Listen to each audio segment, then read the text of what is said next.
ইরানের জাতীয় নিরাপত্তা পরিষদের প্রধান আলী লারিজানিকে হত্যার দাবি করেছে ইসরায়েল। নিহত সাবেক সর্বোচ্চ ধর্মীয় নেতা আয়াতুল্লাহ আলী খামেনির অত্যন্ত ঘনিষ্ঠ ভাজন ছিলেন লারিজানি। তেল আবিবের হামলায় তার প্রাণহানির বিষয়টি দাবি করে ইসরায়েলের প্রতিরক্ষা মন্ত্রী ইসরায়েল কাটজ। যদিও এখনও তা স্বীকার করেনি তেহরান, ইরানের বাস্তববাদী নেতা হিসেবে বরাবরই জনপ্রিয় আলী লারিজানি ছিলেন আয়াতুল্লাহ খামেনির পর সবচেয়ে আলোচিত ব্যক্তিত্ব। সিলন টি রপ্তানিতে শীর্ষে। মৃত্যুর আগে দেয়া শেষ বক্তব্যেও মার্কিন ও ইসরায়েলি আগ্রাসনের বিরুদ্ধে সরব ছিল কণ্ঠ।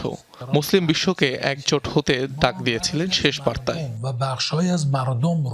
প্রয়াত সর্বোচ্চ ধর্মীয় নেতা আয়াতুল্লাহ আলী খামেনির পর ইরানের সবচেয়ে আলোচিত ব্যক্তিত্ব ছিলেন আলী লারিজানি। ছিলেন খামেনির অন্যতম ঘনিষ্ঠ।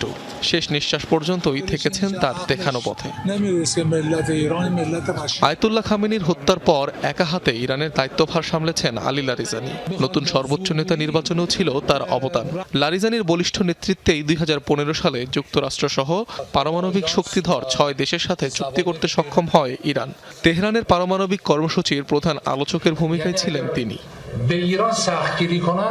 1979 সালে ইসলামী বিপ্লবের পর আইআরজিসিতে যোগ দেন আলী লারিজানি। পরে ইরানের সংস্কৃতি মন্ত্রী হিসেবে দায়িত্ব পালন করেন তিনি। 3 দফায় সামলেছেন পার্লামেন্ট স্পিকারের পদ। এরপর নিরাপত্তা পরিষদের দায়িত্ব ওঠে তার কাঁধে। 1958 সালে ইরাকের বিত্তশালী পরিবারে জন্ম নেওয়া লারিজানি সময়ের পরিক্রমায় হয়ে ওঠেন ইরানের অন্যতম প্রভাবশালী নেতা।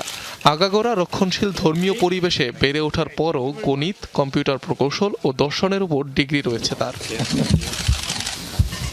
আয়াতুল্লাহ আলী খামেনির পর ইরানের সবচেয়ে আলোচিত হত্যাকাণ্ড আলী লারিজানির মৃত্যু। অনিক রহমান, যমুনা নিউজ।